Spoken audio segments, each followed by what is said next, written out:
अस्सलाम वालेकुम dear students, कैसे हैं आप। जैसा कि आपको पता है कि 31 मार्च बरोज मंगल को फेडरल बोर्ड का फिजिक्स का 10वीं क्लास का यानी 10th क्लास का पेपर है, ठीक है। और मैंने दो वीडियोस बनाई हैं, एक तो मॉडल पेपर के एमसीक्यू सॉल्व किए हैं और साथ क्वेश्चन पेपर भी आपको शेयर किया है मैंने, और इसके अलावा 3 और पेपर्स भी कवर किए हैं, उनके सारे एमसीक्यूज कवर किए और पेपर भी मैंने आपको दिखाए हैं जो कि 2025 के आ चुके हैं, जिसमें से ओवरसीज का पेपर था, एक लोकल एरिया, एक हार्ड एरिया, 3 वो पेपर थे। MCQs along with short question और लॉन्ग क्वेश्चन उसमें गिवन है, आप देख सकते हैं। लेकिन यहाँ पर मैं आपको हिस्ट्री बताता हूँ। फेडरल बोर्ड की हिस्ट्री है, पास पेपर है या मॉडल पेपर है, उसमें से बहुत थोड़ा आता है। शाज़ो-नादर हो गया, कोई लॉन्ग क्वेश्चन रिपीट हो जाए, कोई शॉर्ट रिपीट हो जाए, कोई एमसीक्यू रिपीट हो जाए। लेकिन फेडरल बोर्ड की कोशिश होती है कि जो भी अभी आपका पेपर होगा वो ऑल टुगेदर डिफरेंट हो। और ज्यादातर फेडरल बोर्ड चाहते हैं कि करता क्या है कि जो इतने इंपॉर्टेंट क्वेश्चन नहीं होते। एक तो होता है ना कि टीचर जब मार्क करते हैं ना गेस्ट पेपर में कि ये बड़े इंपॉर्टेंट टॉपिक है, इनको कर लें। फेडरल बोर्ड में इंपॉर्टेंट टॉपिक बहुत थोड़े आते होते हैं, ये मेरा एक्सपीरियंस है, काफी अरसे से मैं जानता हूँ, स्टूडेंट्स को पढ़ाता भी रहा हूँ, तो नॉर्मली ऐसा नहीं होता। तो इस वीडियो का पर्पस क्या है, मैं गेस्ट पेपर जो है ये आपको बताऊंगा। और गेस्ट पेपर का मतलब ये है कि जरूरी नहीं है, गेस्ट का मतलब है ही गेस्ट, तुक्का लगाना। हो सकता है किसी का तुक्का चल जाए, किसी का ना चले, लेकिन मैंने वर्किंग कुछ की है और ऐसे टॉपिक्स आपको बताऊंगा, शॉर्ट क्वेश्चंस, लॉन्ग क्वेश्चंस और एमसीक्यूज आपने सारे करने हैं। कोई चैप्टर आपने किया है नहीं किया, एमसीक्यूज फिंगर टिप्स कर लें। अगर उनमें से जो भी एमसीक्यू आएगा वो आपका मुफ्त का नंबर है, ठीक है। इसके अलावा ये ऑब्जर्व किया गया है कि जो एग्जांपल्स है ना, फेडरल बोर्ड एग्जांपल्स में भी काफी देता है। आपको पता है लॉन्ग क्वेश्चन आपने 4 करने होते हैं और उसमें ऑप्शन होते हैं कि ये करें या ये करें। 8 लॉन्ग क्वेश्चन होंगे, आपने कोई से 4 करने होंगे उसमें से। ऐसा नहीं कर सकते कि ये वाला भी कर लें और ये वाला भी कर लें, वो तो आपका फिर एक ही काउंट होगा, टाइम जाया होगा। 2 ऑप्शन होंगे, दोनों में से कोई एक करना होगा। इस तरह अगले क्वेश्चन में से 2 ऑप्शन होंगे तो कोई एक करना होगा। क्वेश्चन नंबर 3, 4, 5, 6, ठीक है, इनमें से कोई आपने एक एक लॉन्ग क्वेश्चन करना है ऑप्शन में से। और जो शॉर्ट क्वेश्चन है, एक्सरसाइज में कहता हूं कि रट्टा ब्लाइंडली होना हमारे। याद रखें एक चीज, इसमें टिप आपकी है कि कोई क्वेश्चन आता है लॉन्ग क्वेश्चन और आपको नहीं आता। फॉर एग्जांपल ये शॉर्ट क्वेश्चन आता है और आपके शॉर्ट क्वेश्चन पूरे नहीं हो रहे और आपको नहीं आता, और आपको पता है 11 शॉर्ट क्वेश्चन होते हैं, हर का 3 नंबर होते हैं, लॉन्ग क्वेश्चन 4 करने होते हैं और हर लॉन्ग क्वेश्चन के 5 नंबर होते हैं। 53 तो ये मार्क्स हो गया और बाकी 12 नंबर एमसीक्यूज के होते हैं और 10 नंबर प्रैक्टिकल के होते हैं, वो बाद में आपको होगा।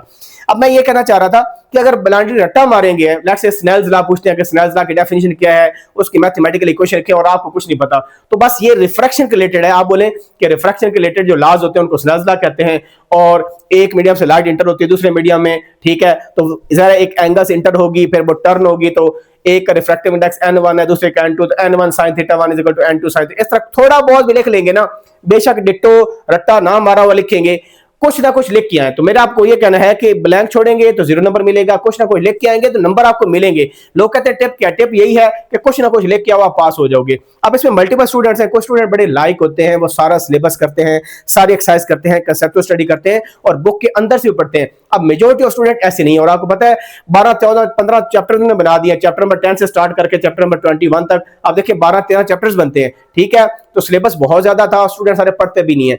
तो मैं क्या करूंगा, जो मैं आपको गो थ्रू कराऊंगा ना, मैंने चैप्टर के अंदर से लॉन्ग क्वेश्चन मार्क किए और शॉर्ट भी साथ साथ हाईलाइट करता जाऊंगा और एक्सरसाइज को भी मार्क किया हुआ है। लेकिन जरूरी नहीं ये आए, और मेरी टिप क्या है, हर टॉपिक का थोड़ा बहुत आपको आइडिया हो तो आप लिख के आए, बेशक वो गलत ही क्यों ना हो, लेकिन आपने खाली छोड़कर नहीं आना। तो अब हम चलते हैं बुक की तरफ, और जो मैंने मार्किंग लगाई हुई है कि आपकी टेक्स्ट बुक के चैप्टर के अंदर से क्या करना है, और शॉर्ट क्वेश्चन और लॉन्ग कौन से, और न्यूमेरिकल प्रॉब्लम भी मैंने हाईलाइट किए हुए हैं, उनको गो थ्रू करते हैं और अल्लाह करे इनमें से काफी कुछ आ जाए, क्योंकि दिन आपको पता है बहुत थोड़े हैं। Best of luck to all students. Now let's go to the book. अच्छा, यहां पर एक पॉइंट इंपॉर्टेंट है कि जो मॉडल पेपर है ना फिजिक्स का क्लास 10 का, उसमें उसने स्कीम बताई हुई है कि हर चैप्टर में कितने नंबर हैं। चैप्टर नंबर 1 में कितने नंबर है, 7 है, दूसरे में 10 है, तीसरे में 12, एक में 15। लेकिन उसने यहां पर एक इंपॉर्टेंट पॉइंट बताया है कि जरूरी नहीं जो आपका पेपर होगा उसमें भी यही स्कीम होगी कि इस चैप्टर में से इतने ही नंबर बनने हैं, नंबर चेंज हो सकते हैं। लेकिन आप देखें जिसकी ज्यादा वेटेज है वो चैप्टर ज्यादा इंपॉर्टेंट, जिस तरह ऑप्टिक्स है वो चैप्टर बहुत ज्यादा इंपॉर्टेंट है। तो पहले 6-7 जिस चैप्टर बंदे कर लिए ना, उसके मेरे ख्याल में 60-70% नंबर आराम से आ जाएंगे, बशर्ते कि आप एमसीक्यू सारे करके जाए। हाउ नाउ आपको होनी चाहिए, ठीक है। तो अभी हम चलते हैं बुक की तरफ। तो ये चैप्टर 10 है, इसमें पहला टॉपिक है स्पेसिफिक हीट कैपेसिटी। बस इसकी डेफिनेशन कर लें और फार्मूला कर लें और यूनिट्स कर लें, इतना काफी होगा, ठीक है। इसका ये हो गया, बाकी करने की जरूरत आपको नहीं है। ये जो uses of large specific heat of water है ना, कम से कम इसको आप गो थ्रू करने, ये इंपॉर्टेंट में लगाया हुआ है कि इसका क्या यूज है। ए यूज ये है, इसका B use, C use, headings देख लें और अंदर थोड़ा बहुत बस भी देख लें, that would be more than enough, ठीक है।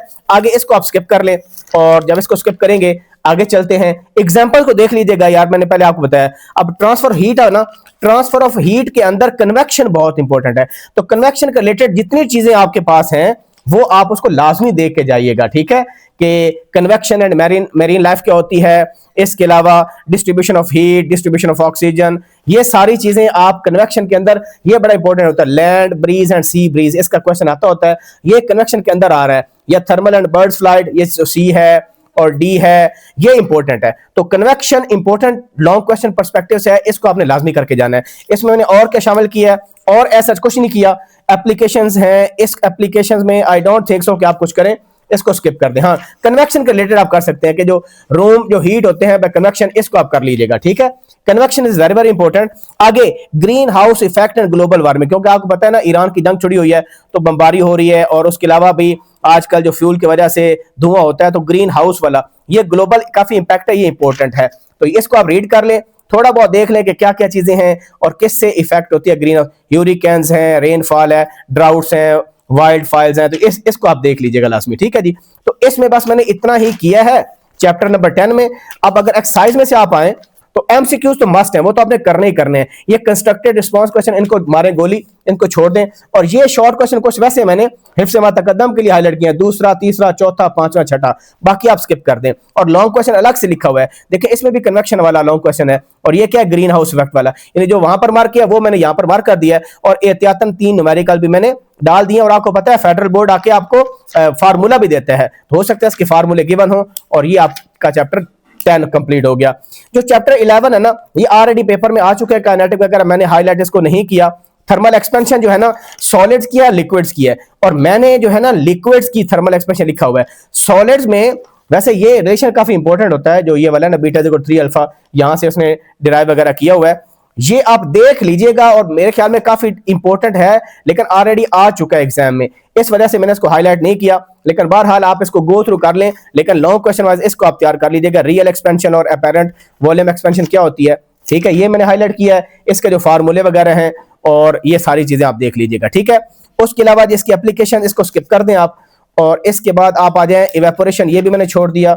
इवेपोरेशन के बाद, क्योंकि गैस का मतलब ये होता है कि थोड़ा बताओ, सारा सिलेबस कवर करिए फिर गैस तो ना हुआ ना। तो लेटेंट हीट मैंने कवर किया है, लेटेंट हीट ऑफ फ्यूजन और लेटेंट हीट ऑफ वेपराइजेशन, ये 2 टॉपिक्स आपके आने चाहिए, इनके डेरिवेशंस के formulas, latent heat of fusion क्या चीज होती है, बस ये मेरे ख्याल में that is enough for chapter number 11। और कुछ नहीं किया, ये प्रेशर वाला ऑलरेडी आ चुका था। सुपर कंडक्टिविटी क्या होती है, ये सारा रट्टा नहीं मारना, बस आपने बताना है सुपर कंडक्टर्स होते क्या है, उनका मकसद क्या होता है, ठीक है जी, दैट्स इट। अचीव कैसे किए जाते हैं, बस ये है। और इसमें जो एमसीक्यू सारी हैं, ये शॉर्ट क्वेश्चन नंबर 2 है, 3 है, 4 है, और उसके अलावा ये 6 है और 10 है। और लॉन्ग क्वेश्चन में लेटेंट हीट ऑफ वेपरेशन देखें, वही आ गया जो ऑलरेडी मैंने बताया था आपको। और linear volume expansion of solids, यहां पर मैंने लिख लिया है, इसको भी आप कर लीजिएगा हिफ्ज़ मा तकद्दम के लिए। और thermal expansion of liquids in detail, ये लिखा हुआ है।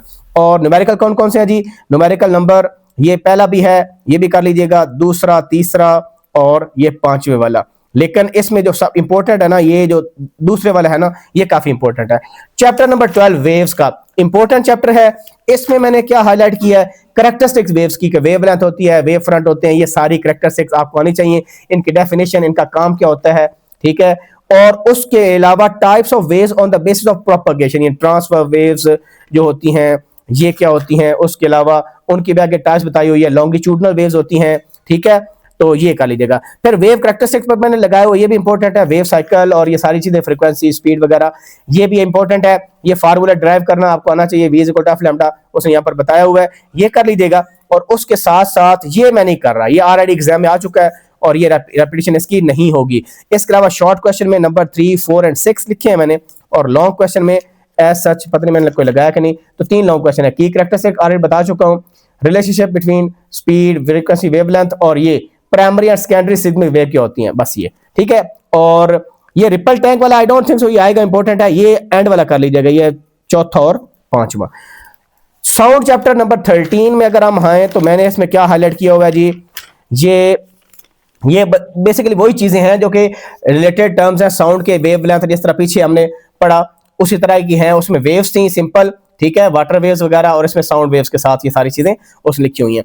अल्ट्रासाउंड और इंफ्रासाउंड होती क्या है आपको पता होना चाहिए, स्पेसिफिक क्वेश्चन में भी आ जाए, ठीक है, इसके यूजेस बता दें, ये आप खुद ही कर लीजिएगा, मैंने आर दो हाईलाइट इसको नहीं किया। ये काफी ज्यादा दफा आ चुका है, लाउड स्पीच एग्जाम में इसका चांस आने का बहुत थोड़ा है, ये नहीं आएगा। स्पीड ऑफ साउंड मैंने मार्क किया, ये इंपॉर्टेंट है, इसकी डेरिवेशन वगैरह कर लीजिएगा कि कैसे करते हैं कैसे नहीं होती है, ठीक है। सॉलिड्स में लिक्विड्स में स्पीड ऑफ साउंड कैसे वेरी करती है वो चीजें आप कर लीजिएगा, ठीक है। ये रिफ्लेक्शन ये काफी दफा आ चुका है तो मैं इसको एक्सक्लूड कर रहा हूं, इसको इंक्लूड नहीं कर रहा। हाँ, एको और रिफ्लेक्शन में फर्क क्या है ये आप कर लीजिएगा, दोनों में फर्क क्या है। और अकाउस्टिक्स आल्दो ये मेरा लेस इंपॉर्टेंट टॉपिक है लेकिन मैंने कवर कर दिया क्योंकि फेडरल बोर्ड में बाज़ औक़ात वो ऐसी चीजें डाल रहा होता है जो कि स्टूडेंट एक्सपेक्ट नहीं कर रहे होते कि चीजें आएंगी, तो ये टॉपिक मैंने कर लिया, इसको आप देख लीजिएगा, ठीक है जी। नेक्स्ट आपके पास है एक्सरसाइज और इसमें नंबर 4, 7 और 9 इंक्लूड किया, 6, 7वां न्यूमेरिकल प्रॉब्लम मैंने इंक्लूड किया हुआ है और न्यूमेरिकल प्रॉब्लम करो लॉन्ग क्वेश्चन इंक्लूड किए हुए हैं और न्यूमेरिकल प्रॉब्लम में ये दूसरा, तीसरा और चौथा है। चैप्टर नंबर 14 ऑप्टिक्स, ये काफी इंपॉर्टेंट चैप्टर है, काफी नंबर इसमें से आते हैं और मैं आपको अलग से स्कीम भी बताऊंगा जो कि मॉडल पेपर की स्कीम है जिसमें हर चैप्टर की ब्रेक डाउन है कि वो मॉडल पेपर में 7 नंबर एक चैप्टर में से आए हैं, 10 नंबर दूसरे में से, 12 नंबर तीसरे में से, वो मैं इंशाल्लाह आपको बता दूंगा जब वीडियो स्टार्ट होगी ना, तो वो मार्कअप बता दूंगा कि मॉडल पेपर में उसने किस किस तरह डिस्ट्रीब्यूशन की, लेकिन उसने बताया ये जरूरी नहीं कि हर पेपर इस तरह ही हो। अच्छा, इसमें जो लॉज है ना, रिफ्रैक्शन ऑफ लाइट मैंने कहा इंपॉर्टेंट है और इसमें डिफरेंट रिफ्रैक्टिव इंडेक्स सारी चीजें, और ये स्नेल्स लॉ जो मैं आपको बता रहा था इसकी छोटी सी डेफिनेशन, इसके मैथमेटिकल रिजल्ट्स क्या हैं ये आप कर लीजिएगा, ये इंपॉर्टेंट है। और उसके साथ ये ऑलरेडी आ चुका है, मैंने इंक्लूड इसको नहीं किया, ठीक है जी। और इसके अलावा आगे चलते हैं, लेंसेज भी मैंने निकाल दिए हैं। ये optical fibre less important topic है, लाइट वेव्स को ट्रांसफर करने के लिए यूज किया जाता है, इसको देख लीजिएगा। और इसकी बाकी ये लिखे हुए ना पॉइंट्स लिखे हुए ABCD, इसको आप देख लीजिएगा, ठीक है जी। नेक्स्ट हम आगे आ जाते हैं जी, यहाँ पर कोई चीज स्किप तो नहीं की मैंने, नहीं कोई चीज स्किप नहीं की। आगे ये इसकी एप्लीकेशंस वगैरह, dispersion of light by prism, ये आप कर लीजिएगा, ठीक है। ये टॉपिक है लेस इंपॉर्टेंट है लेकिन आपने इसको कर लेना है, ठीक है। और उसके अलावा बस ये चैप्टर और कुछ मैंने लिखा। अब इसके एक्सरसाइज में से आते हैं, MCQ तो सारे करने ही करने आपने, और साथ इसके ये क्वेश्चन है नंबर 3, 4, 9 और 11, 12। ये शॉर्ट है, लॉन्ग 2 है बस। क्वेश्चन नंबर 4 बाकी 3 है, 4, 8 और 9 और 14 भी यहाँ पर डाला हुआ है। और ये प्रॉब्लम नंबर 2, 3 और 4 है। चैप्टर 15 के अंदर आ जाए, ये चैप्टर है इलेक्ट्रोस्टैटिक का, ठीक है। और इसमें आपने जो करना है ना ये इलेक्ट्रोस्कोप वगैरह छोड़ें, इसको करने की कोई जरूरत आपको नहीं है। आपने जो करना है ना टॉपिक, लेट मी चेक कि मैंने कहां पर मार्क किया है, इलेक्ट्रिक फील्ड वगैरह पहले आया हुआ है। बाकी जितने टॉपिक्स हैं हाउ नो तो आपको होनी चाहिए ना, कि इलेक्ट्रिक फील्ड इंटेंसिटी क्या चीज होती है और ये जो इलेक्ट्रिक पोटेंशियल है वो क्या होता है, ये तो थोड़ी बहुत चीजें आपको आनी चाहिए। लगता है मैंने इसमें से कुछ हाईलाइट किया नहीं है मेरे ख्याल में, मैं दोबारा चेक कर लेता हूं कि इसमें से कुछ मैंने मार्क किया है या नहीं किया। और अगर मार्क करना चाहें तो मैं आपको बता दूंगा कि आप इसमें क्या मार्क कर लें। चलिए मैं एक मार्क आपको करा देता हूं, और आल तो इसमें से कुछ भी नहीं लगा हुआ। लेट मी चेक इसमें क्या है, इलेक्ट्रिक फील्ड, चलो यही कर लें यार। इलेक्ट्रिक फील्ड क्या होती है, उसकी डेफिनेशन, उसका फार्मूला, इलेक्ट्रिक फील्ड लाइंस क्या होती हैं, उनकी प्रॉपर्टीज क्या हैं, बस चलो यही कर लें आप, ठीक है जी। ये एप्लीकेशन वगैरह इसको स्किप करें। तो इस चैप्टर में इतना कुछ। और अगर हम शॉर्ट में देखें तो ये शॉर्ट है 3, 4, 5, 9, 10, 11। और लॉन्ग क्वेश्चन मैंने ऐसा नहीं डाला, वो इलेक्ट्रिक फील्ड इंटेंसिटी वाला ही काफी है, ठीक है। और न्यूमेरिकल्स में ये जो नंबर 3 है और नंबर 6 है। करंट इलेक्ट्रिसिटी इंपॉर्टेंट चैप्टर है, ठीक है। इसमें EMF मैंने हाईलाइट किया कि इलेक्ट्रोमोटिव फोर्स और पोटेंशियल डिफरेंस क्या होता है, इनका डिफरेंस आ सकता है, इनके फार्मूलाज, इनके इक्वेशंस, ये आप कम से कम कर लीजिएगा, ये इंपॉर्टेंट है। और साथ मैंने ये रेजिस्टिविटी जो है ना ये क्या होती है और इसके जो फैक्टर्स हैं वो मैंने हाईलाइट किए हुए हैं, इसको आप रीड कर लीजिए। इसके जो डेरिवेशन है ना, ये कोफिशिएंट ऑफ टेम्परेचर कहते हैं इसको, टेम्परेचर कोफिशिएंट कहते हैं अल्फा, इसकी डेरिवेशन आप कर लीजिएगा, ठीक है। टेम्परेचर कोफिशिएंट ऑफ रेजिस्टिविटी ये कर लीजिएगा, इंपॉर्टेंट है। और आगे मैंने कुछ भी नहीं डाला क्योंकि गैस का मतलब ये थोड़ा थोड़ा बताओ, ये नहीं कि पूरी किताब ही छाप दो आप। ये दूसरा 8वां और 10वां शॉर्ट क्वेश्चन है, और लॉन्ग में ऑलरेडी बता चुका हूं रेजिस्टिविटी वाला, वो कर लीजिएगा। और यहां से नंबर 6, 7 और 8 है।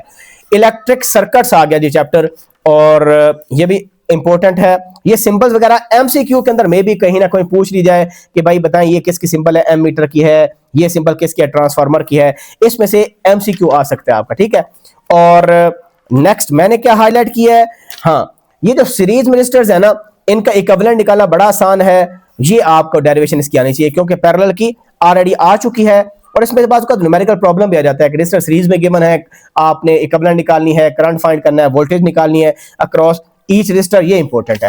पैरेलल वगैरह मैंने छोड़ दिए। और कॉम्बिनेशन ऑफ ईएमएफ सोर्सेज, ये हाईलाइट तो नहीं किया, लेकिन आप देख लें कि जब बैटरीज इकट्ठी होती हैं, सीरीज पैरेलल में लगती हैं, तो उसका क्या इफेक्ट होता है, ये आपको पता होना चाहिए। बाकी इसको छोड़ दें। इलेक्ट्रिकल एनर्जी काफी इंपॉर्टेंट आ चुका है ऑलरेडी, कि क्योंकि आपको पता है ना, किलो वाट आवर इसका यूनिट होता है। क्या होता है? किलो वाट आवर, ठीक है, ये आ जाता होता है। और यूनिट कैसे कंप्यूट होते हैं, इलेक्ट्रिसिटी का बिल कैसे बनता है, ये आप कर लें तो ये प्लस है, ये आपका प्लस पॉइंट है, ठीक है जी, इसको कर लीजिएगा। और मैंने इसमें कुछ हाईलाइट किया, कुछ भी नहीं किया। और उसके अलावा ये शॉर्ट क्वेश्चन में नंबर 5 डाला है बस, और 8 और 11। और लॉन्ग क्वेश्चन में ये ईएमएफ सोर्सेज कैसे कनेक्ट करते हैं, ये डाला है बस। और यहां पर देखें न्यूमेरिकल प्रॉब्लम है नंबर 3 और 4 डाला है बस ओनली। आगे चैप्टर है जी 18वां इलेक्ट्रॉनिक्स। इतने ज्यादा चैप्टर है, अब स्टूडेंट बेचारे क्या करें, आप खुद बताएं ना, ठीक है, कुछ समझ आती नहीं है कि करना क्या है क्या नहीं करना। ये डायोड है और ये गेट्स वैसे ही आपको आते होंगे, ये बताने की जरूरत ही नहीं है, वैसे ही लॉन्ग क्वेश्चन ऑलरेडी आ चुका है। आई डोंट थिंक सो कि रिपीट होने वाला है। नेक्स्ट आप आ जाए जी, ये शॉर्ट क्वेश्चन में 2, 4, 7, 9 और 11, 10 है, और 7 एक बस न्यूमेरिकल प्रॉब्लम डाला हुआ है। चैप्टर नंबर 19 इलेक्ट्रोमैग्नेटिज्म, काफी इंपॉर्टेंट चैप्टर है और टेक्निकल चैप्टर भी है बाय द वे, ठीक है। इसमें मैंने क्या इंक्लूड किया है, इसके अंदर जो है आप लेंसेज लॉ और इलेक्ट्रोमैग्नेटिक इंडक्शन, ये डेफिनेशन थोड़ी बहुत वर्किंग देख लें कैसे काम करता है। और इलेक्ट्रिक जनरेटर, ये डीसी मोटर आ चुका है ऑलरेडी, वो मैंने एक्सक्लूड कर दिया। ट्रांसफार्मर भी आ चुका है, मैंने इसको एक्सक्लूड कर दिया। आप सिंपल एसी जनरेटर ये कर लीजिएगा, इसका ग्राफ वगैरह, ये साइन वेव कैसे बनती है, ये इंपॉर्टेंट है, मेरे नजदीक इंपॉर्टेंट है। बाकी आप चीजें स्किप कर दें। और इसकी एक्सरसाइज में अगर हम देखें तो एक्सरसाइज में शॉर्ट क्वेश्चन नंबर 2, 5, 8 और 9 है। और जो लॉन्ग क्वेश्चन है वो बस अंदर वाले ही है, जो मैंने एसी जनरेटर वाला बता चुका हूं, जो कि यहाँ पर नंबर 4 बनता है। नंबर 3 भी मैंने मार्क आपको करा दिया था। और इलेक्ट्रोमैग्नेटिक इंडक्शन वाला ये भी आप कर लीजिएगा, ये 3 लॉन्ग हो गया, ठीक है जी। और उसके अलावा हमारा सेकंड लास्ट चैप्टर आ गया इलेक्ट्रोमैग्नेटिक वेव्स वाला, ठीक है। इसमें इस तरह के फार्मूले बड़े इंपॉर्टेंट होते हैं, न्यूमेरिकल प्रॉब्लम्स आ सकते हैं, ये आप देख लीजिएगा। और इसमें मैंने क्या हाईलाइट किया है, इसमें हम देखते हैं कि इंक्लूड क्या किया है मैंने। इसमें तो काफी चीजें आ ही नहीं रही, स्किप हुई हुई हैं। और ये स्कैटरिंग ऑफ लाइट, ये मैंने किया है कि आसमान का कलर ब्लू नजर क्यों आता है, इसकी क्या वजह है, ठीक है। और नेचर ऑफ लाइट, लाइट की क्या है, पार्टिकल नेचर है या वेव नेचर है, डी ब्रोगली ने क्या कहा था, ये आप पढ़ लीजिएगा बस, ठीक है। और काफी इतना बहुत कुछ हो गया चैप्टर में से। और इसके अगर हम शॉर्ट लॉन्ग देखें तो शॉर्ट में ऐसा मैंने कुछ लगाया नहीं है, लेकिन आप देख लें कि ये माइक्रोवेव वाला कर लीजिएगा आप, ठीक है। और उसके अलावा यहाँ पर ये भी एक्स रे वाला भी आप कर लीजिएगा, ये इतना काफी कुछ है। और लॉन्ग क्वेश्चन बस वही है जो मैंने अंदर मार्क कर दिए हैं। और ये है पहला, दूसरा, तीसरा न्यूमेरिकल प्रॉब्लम। लास्ट चैप्टर आ गया जी, ठीक है। और इस चैप्टर में भी काफी खुश चैप्टर है और इंपॉर्टेंट भी है। मार्किंग में आपको बता दूंगा, जो मॉडल पेपर में उसने डाली थी वो क्या है, ठीक है। यहाँ पर रेडियो एक्टिविटी इंपॉर्टेंट टॉपिक है, आज तो मैंने मार्क नहीं किया था, ये होती क्या है। और एक्चुअली जो जब होती है तो ये ट्रांसमिशन इमिशन, जब बेसिकली रेडियो वेव्स इमिट हो रही होती हैं, तो उसके अल्फा बीटा गैमा को 3 पार्टिकल इमिट होते हैं। ये थोड़ी सी लिखी हुई हैं चीजें, इसको देख लीजिएगा। न्यूक्लियर डिके इंपॉर्टेंट है, यानी इक्वेशंस आपको आनी चाहिए, आज तो पेपर में आ चुका है, लेकिन फिर भी ये अल्फा डिके की इक्वेशन क्या है, ठीक है। यानी हीलियम न्यूक्लियाई रिलीज होते हैं, बीटा डिके और गैमा डिके, ये इनकी इक्वेशंस कम से कम आप देख लें, and that would be enough, I think so. और उसका हाफ लाइफ इंपॉर्टेंट है, पहले आ चुका है। ये डेरिवेशन आपको आनी चाहिए, ये जो हाफ लाइफ की डेरिवेशन है ना, कि कितने पार्टिकल्स बच गए, ये इसको देख लीजिएगा आप। ये जो लिखा हुआ है, इसकी बोल्ड करके लिखा हुआ है, इसको भी देख लीजिएगा आप। और इसके अलावा बाकी जो है इसमें से न्यूमेरिकल प्रॉब्लम आता है, आयनोदेन छोड़ने, काफी दफा आ चुका है एग्जाम में, मैं इसको कर रहा हूँ स्किप, ठीक है। और एक टेबल यहाँ पर बना होता है मेरे ख्याल में, वो कि उसकी जो पेनिट्रेशन पावर वगैरह होती है और आयनाइजेशन इफेक्ट होता है, अगर कहीं टेबल आपको नजर आता है तो वो भी आप कर लीजिएगा, नहीं तो इतना कुछ। और ये देखें बड़ा लेस इंपॉर्टेंट टॉपिक है, बैकग्राउंड रेडिएशन, नाम भी अजीब सा है, इसको एक दफा पढ़ लें, अगर कुछ एग्जाम में आता है तो लाजमी कर लीजिएगा। और ये ऑलरेडी फिशन, इसको भी देख लें चले, ठीक है। ये इंपॉर्टेंट लग रहा है मुझे, न्यूक्लियर फिशन क्या होता है, और ये एनर्जी जो मैस जब बर्न होता है तो एनर्जी रिलीज होती है, उसका फार्मूला लिखा हुआ है, ठीक है। और साथ और क्या है इसमें, ठीक है। न्यूक्लियर फ्यूजन छोड़ दें, ये ऑलरेडी एग्जाम में आ चुका है, इसकी करने की कोई जरूरत आपको नहीं है। और उसके अलावा डार्क मैटर, बस पता होना चाहिए कि डार्क मैटर है क्या, ठीक है, इतना काफी है डार्क मैटर का, दैट्स इट। और हमारा चैप्टर कंप्लीट होने वाले हैं। और ये क्वेश्चन नंबर 4, 7 और 8 डाला है। और 7 लॉन्ग क्वेश्चन बस वही है जो अंदर मार्क कर दिए, और न्यूमेरिकल प्रॉब्लम है 4, 6 और 8। और मैं क्या करूंगा कि वो बता देता हूं आपको।